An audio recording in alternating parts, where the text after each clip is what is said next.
परिचय। पुत्र, तुम क्या कर रहे हो? पिताजी, हमारे अध्यापक ने मुझे खाद्य उत्पादन संवर्धन कार्यनीति पर कार्य दिया है, लेकिन मैं इसे समझने में असमर्थ हूँ। क्या आप मेरी सहायता करेंगे? अवश्य बेटे, हमने खाद्य उत्पादन की वृद्धि में बहुत सी तकनीकियों का प्रयोग किया है। अच्छा, पर कौन सी विधियां पिताजी? हम उन प्रजातियों का प्रयोग करते हैं जिनकी उत्पादन क्षमता उच्च होती है। क्या तुम विस्तार से जानना चाहोगे? हाँ पिताजी। इस अध्याय में आप सीखेंगे कि मानव जाति के लिए भोजन के उत्पादन में वृद्धि किस प्रकार की जा सकती है। उद्देश्य। इस पाठ के अंत में आप निम्न करने में सक्षम हो जाएंगे। पशुपालन की व्याख्या करना, पादप प्रजनन एवं इसके प्रकारों का वर्णन करना, एकल कोशिकीय प्रोटीन को जानना, ऊतक संवर्धन की व्याख्या करना। पशुपालन। पशुपालन गाय, मवेशी, बकरी आदि जैसे घरेलू पशुओं की देखभाल करने का विज्ञान है, जिनका उपयोग मुख्यतः भोजन या उत्पाद के स्रोतों के रूप में किया जाता है। फार्म एवं फार्म पशुओं का प्रबंधन। डेयरी फार्म प्रबंधन। डेयरी उद्योग एक पशु प्रबंधन है जिसमें मनुष्य के उपभोग के लिए दूध और उससे बनने वाले पदार्थों का उत्पादन किया जाता है। दूध का उत्पादन मुख्य रूप से पशुओं की नस्ल की गुणवत्ता पर निर्भर करता है। उत्पादन क्षमता का लाभ लेने के लिए निम्नलिखित बातें आवश्यक हैं। पशुओं के लिए उपयुक्त आवास की व्यवस्था होनी चाहिए।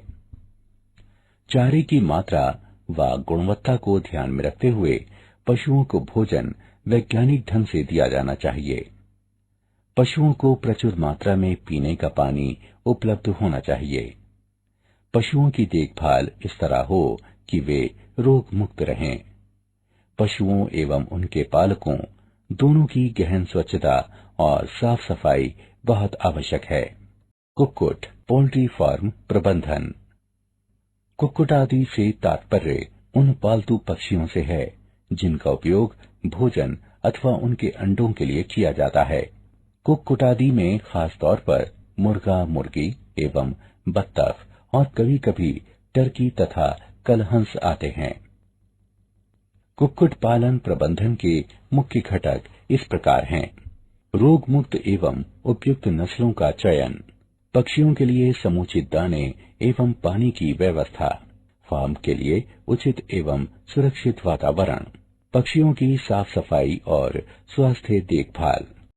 पशु प्रजनन। पशु प्रजनन कृषि की वह शाखा है जिसका संबंध मवेशी, सुअर, भेड़ और घोड़े जैसे घरेलू पशुओं की देखभाल से होता है। प्रजनन दो प्रकार के होते हैं।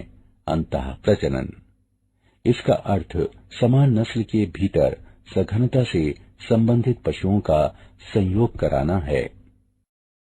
दूध देने की उच्च क्षमता वाली मादा और उच्च कोटि के बछड़ों और सांडों की प्राप्ति हेतु समान नस्लों की उत्तम कोटि की गायों और सांडों के जोड़ों का संयोग कराया जाता है। अतः प्रजनन और चयन की इस विधि से उत्पन्न घरेलू पशुओं की बहुमूल्य नस्लें इस प्रकार हैं। स्पेन में विकसित मैरिनो भेड़ जो उच्च कोटि की ऊन के लिए जानी जाती है। घोड़ों की आधुनिक प्रजातियां 3 अरबी घोड़ों की वंशज हैं। अतः प्रजनन से समयुग्मजता उत्पन्न होती है। इसके कारण हानिकारक अप्रबल जीनों की उत्पत्ति की संभावना बढ़ जाती है। अप्रबल जीन केवल समयुग्मज अवस्था में प्रकट हो सकते हैं, इसलिए समयुग्मजता से हानिकारक अप्रबल एलीलों यानी युग्म विकल्पी जीन का एक रूप उसकी उत्पत्ति में वृद्धि होती है, जिससे हानिकारक फेनोटाइप उत्पन्न होते हैं। इसे अंतः प्रजनन अवसाधन कहा जाता है। बाह्य प्रजनन, इसका तात्पर्य समान या अलग अलग नस्लों या यहाँ तक कि अलग अलग प्रजातियों के भी असंबद्ध पशुओं के संयोग से होने वाले प्रजनन से है। इसके निम्न प्रकार होते हैं। बाह्य संकरण। एक ही नस्ल के भीतर पशुओं के समागम की यह क्रिया बाह्य संकरण कहलाती है, किंतु उनकी नस्लों में 4 से 6 पीढ़ियों तक उनके पूर्वजों का कोई संबंध नहीं होता। इस संकरण में उत्पन्न बच्चे को बाह्य संकर कहा जाता है। एकल बाह्य संकरण से अंतः प्रजनन अवसादन से बचाव में सहायता मिलती है। प्रजनन की ये विधि उन पशुओं के लिए सर्वोत्कृष्ट है जिनकी उत्पादकता और विकास की क्षमता औसत से कम होती है। संकरण। इस विधि में एक ही प्रजाति की एक नस्ल के श्रेष्ठ नर का दूसरी नस्ल की श्रेष्ठ मादा से संयोग कराया जाता है। इससे उत्पन्न होने वाले बच्चे में 2 विभिन्न नस्लों के वांछित गुणों के संयोजन में सहायता मिलती है। इस तरह उत्पन्न संकर पशुओं का उपयोग सीधे व्यवसाय हेतु उत्पादन अथवा नई और दीर्घजीवी नस्लों के विकास के लिए किया जा सकता है। बीकानेरी भेड़ों तथा मैरिनो मेढ़ों के समागम से विकसित एक नई नस्ल हिसर डेल संकरण का एक उदाहरण है। अंतरा जातीय संकरण। यह विजातीय प्रजनन की एक विधि है जिसमें 2 अलग अलग प्रजातियों के नर और मादा का समागम कराया जाता है ताकि इससे उत्पन्न बच्चे में दोनों की विशेषताएं आ सकें। उदाहरणार्थ, नर गधे तथा मादा घोड़ी के मिलन से खच्चर की उत्पत्ति अंतः विशिष्ट संकरण का एक उदाहरण है। कृत्रिम वीर्य सेचन। ये वो प्रक्रिया है जिसमें प्रजनक एक उत्तम नर से लिए गए शुक्राणुओं को सुई के माध्यम से किसी चयनित मादा के जनन क्षेत्र में छोड़ता है। इस प्रक्रिया के लाभ: शुक्राणु का उपयोग तत्काल किया जा सकता है अथवा इसका संचय कर फ्रीज में रखा जा सकता है और बाद में जब मादा जनन की अवस्था में हो तब इसका उपयोग किया जा सकता है। जमी अवस्था में शुक्राणु को दूर उस स्थान पर ले जाया जा सकता है जहां उत्तम चयनित मादाएं हों। किसी श्रेष्ठ नर के शुक्राणुओं का प्रयोग कई मादाओं पर किया जा सकता है। इस प्रक्रिया का एकमात्र दोष यह है कि इसमें सफलता की दर बहुत कम है। बहुविध अंडोत्सर्ग भ्रूण अंतरण तकनीक यानी MOET। ये मवेशी में सुधार की एक विधि है। इस विधि के विभिन्न चरण इस प्रकार हैं। शरीर में स्थित रसस्रावी कूप की परिपक्वता और उत्तम अंडोत्सर्ग यानी एक चक्र में 6 से 8 अंडाणुओं के उत्पादन के लिए प्रवृत्त करने हेतु एक गाय को रसस्रावी कूप को उत्तेजित करने वाले हार्मोन जैसा हार्मोन दिया जाता है। गाय का उत्तम सांड से समागम कराया जाता है अथवा उसमें कृत्रिम वीर्य सेचन कराया जाता है। इस विधि में 8 से 32 कोशिकीय अवस्थाओं में निषेचित डिंब प्राप्त होते हैं जिन्हें सरोगेट मादा में प्रेषित कर दिया जाता है। इस तकनीकी का प्रयोग मवेशी, खरगोशों, घोड़ियों इत्यादि पर किया जा चुका है। कम समय में बछड़े बछियों की संख्या में वृद्धि हेतु इस तकनीकी से उच्च दुग्ध उत्पादन क्षमता वाली नस्ल की मादाओं तथा उच्च गुणवत्ता के मांस वाले बच्चे उत्पन्न करने वाले सांडों का प्रजनन सफलतापूर्वक कराया जा चुका है। मधुमक्खी पालन। मधुमक्खियों की देखरेख मुख्यतः शहद और मोम के उत्पादन के लिए की जाती है। शहद का उपयोग इन रूपों में किया जाता है: उच्च पौष्टिक आहार तथा आयुर्वेद में औषधि के रूप में, सौंदर्य प्रसाधन एवं पॉलिश उद्योगों में मधु मोम का उपयोग किया जाता है। मधुमक्खियों की एक मुख्य प्रजाति एपिस इंडिका है। मधुमक्खी पालन में ध्यान देने योग्य मुख्य बातें: मधुमक्खियों के स्वभाव आदतों का ज्ञान, मधुमक्खी के छत्तों को रखने के लिए उपयुक्त स्थान का चयन, मधुमक्खियों के झुंडों को पकड़कर छत्ते में रखना, विभिन्न मौसमों में छत्तों का प्रबंधन, शहद एवं मोम का रखरखाव और संग्रह। मात्स्यिकी। मात्स्यिकी एक उद्योग है जिसका संबंध मछलियों, मोलस्कों और क्रस्टेशियनों आदि या उनके उत्पादों को पकड़ने, उन्हें पालने, उनके प्रसंस्करण तथा बिक्री से है। ये एक महत्वपूर्ण उद्योग है क्योंकि अधिकतर लोग अपने भोजन के लिए मछलियों पर निर्भर रहते हैं। तटीय क्षेत्रों में मछली पालन असंख्य मछुआरों को आय और रोजगार प्रदान करता है। मछली के कई उत्पादों जैसे उसके यकृत का तेल, उसका औषधीय महत्व है। कतला, रोहू, कॉमन क्रॉप इत्यादि मीठे जल में पाई जाने वाली कुछ मछलियां हैं।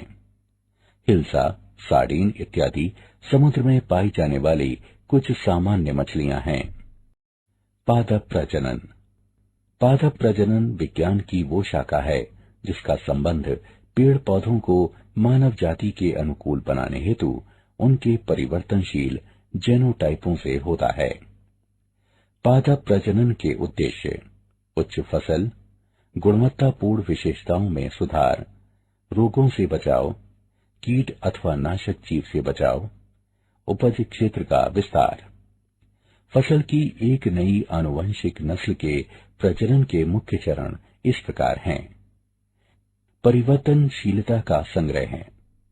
जनन द्रव्य किसी आबादी या प्रजाति में विद्यमान सभी जीनों और अलीलों का पुंज होता है। इस तरह किसी फसल का जनन द्रव्य या जीन कोश विभिन्न जीनों का एक समूह होता है, जिसका तात्पर्य अंतः या आंतर लक्षित परिवर्तन से होता है, जो अनुकूलित पौधों के सुधार के लिए किया गया हो या किया जाने वाला हो। जनकों का मूल्यांकन तथा चयन। जनक वे पादप होते हैं जिनका चयन नया पादप उत्पन्न करने हेतु संकरण में लगाने के लिए किया जाता है, क्योंकि इन पादपों के विशिष्ट गुणों को प्रजनक किसी पौधे में संयुक्त रूप से समाहित करना चाहता है। चयनित जनकों के बीच संकरण। पर संकरण जननिक स्तर पर एक दूसरे से भिन्न दो पौधों के संकरण की प्रक्रिया है, जिससे एक तीसरे पौधे की उत्पत्ति होती है और जिसकी विशेषताएं भिन्न बहुधा वांछित होती हैं। एक ही प्रजाति के पौधों का संकरण आसानी से हो जाता है और इससे उर्वर पौधों की उत्पत्ति होती है। दो भिन्न जातियों के पौधों का संकरण कठिन होता है और इससे प्राप्त पौधे आमतौर पर बांझ होते हैं। उत्तम पुनर्योगजों का चयन और परीक्षण। इस चरण में संकरण से उत्पन्न उन पौधों का चयन किया जाता है जिनमें वांछित गुण हों। प्रजनन की दृष्टि से ये एक अति महत्वपूर्ण चरण है। नए कंशड़ों यानी कृषिज उपजाति का परीक्षण, निर्मुक्त होना तथा व्यापारीकरण। इस चरण में वांछित गुणों की संदर्भ में चयनित पौधों को शोध क्षेत्र में उगाकर उनका मूल्यांकन और आदर्श वातावरण में उनके प्रदर्शन का अवलोकन किया जाता है। रोग प्रतिरोधकता के लिए पादप प्रजनन। जनक पादपों की प्रतिरोधक और रोग संवेदी किस्मों का संकरण और फिर संकरण से प्राप्त पौधों से रोग प्रतिरोधी क्षमता एवं फसल की गुणवत्तापूर्ण विशेषताओं के लिए पौधों का सावधानी पूर्वक चयन कर किसी पौधे में ये गुण सन्निविष्ट किए जा सकते हैं। उदाहरण, बाजरे की एक उन्नत किस्म में बाजरे तथा अन्य घास के एक रोग यानी ग्रीन एयर को रोकने की उच्च क्षमता होती है। रोग प्रतिरोधकता हेतु पादप प्रजनन की विधियां। उत्परिवर्तन तब होता है जब किसी जीन में उसके आनुवंशिक संदेश यानी जेनेटिक मैसेज को बदलने के लिए परिवर्तन किया जाता है, जिससे नए गुण उत्पन्न होते हैं जो पूर्वजों में नहीं होते। एक उत्परिवर्तक यानी म्यूटाजेन तत्व का वाहक है जो एक जीन की भौतिक संरचना में इस तरह से स्थायी परिवर्तन ला सकता है जिससे आनुवंशिक संप्रेषण परिवर्तित हो जाए। विभिन्न किस्मों के विकास हेतु उत्परिवर्तकों यानी म्यूटाजेन का उपयोग, जिससे खेती की उपज में वृद्धि हो सकती है। ये प्रक्रिया उत्परिवर्तन प्रजनन कहलाती है। कीटों और नाशी जीवों के प्रति प्रतिरोधी क्षमता के विकास हेतु पादप प्रजनन। कीटों का आक्रमण खेती की एक गंभीर समस्या है, जिससे फसल की हानि होती है और उत्पाद की गुणवत्ता में कमी आती है। प्रतिजीविता प्रतिरोधक क्षमता से बहुधा कीटों की मृत्यु दर में वृद्धि होती या दीर्घजीविता तथा प्रजनन में कमी आती है। कीट प्रतिरोधी शस्य उत्पादों की किस्मों का उपयोग आर्थिक, परितंत्री तथा पर्यावरणीय दृष्टिकोणों से लाभदायक है। उदाहरण, कीट प्रतिरोधी बीटी मक्का। खाद्य सामग्री की उन्नत गुणवत्ता के लिए पादप प्रजनन। अनिवार्य सूक्ष्म पोषक तत्वों से वंचित आहार लेने से बीमारी, जीवन अवधि में कमी हो सकती है। ऐसे में जैव प्रबलीकरण यानी बायोफर्टिफिकेशन विधि फसलों में इन पोषक तत्वों के उच्चतर स्तरों के विकास की विभिन्न विधियों में से एक है। जैव प्रबलीकरण बायोफर्टिफिकेशन फसलों के प्रजनन की एक विधि है, जिससे पोषक अवयवों में वृद्धि होती है। जैव प्रबलीकरण बायोफर्टिफिकेशन का उद्देश्य सूक्ष्म पोषक तत्वों के कुपोषण से होने वाली रुग्णता तथा मृत्यु दर में कमी लाना, विकासशील देशों की गरीब जनता के लिए खाद्य सुरक्षा, उत्पादकता तथा जीवन की गुणवत्ता में सुधार।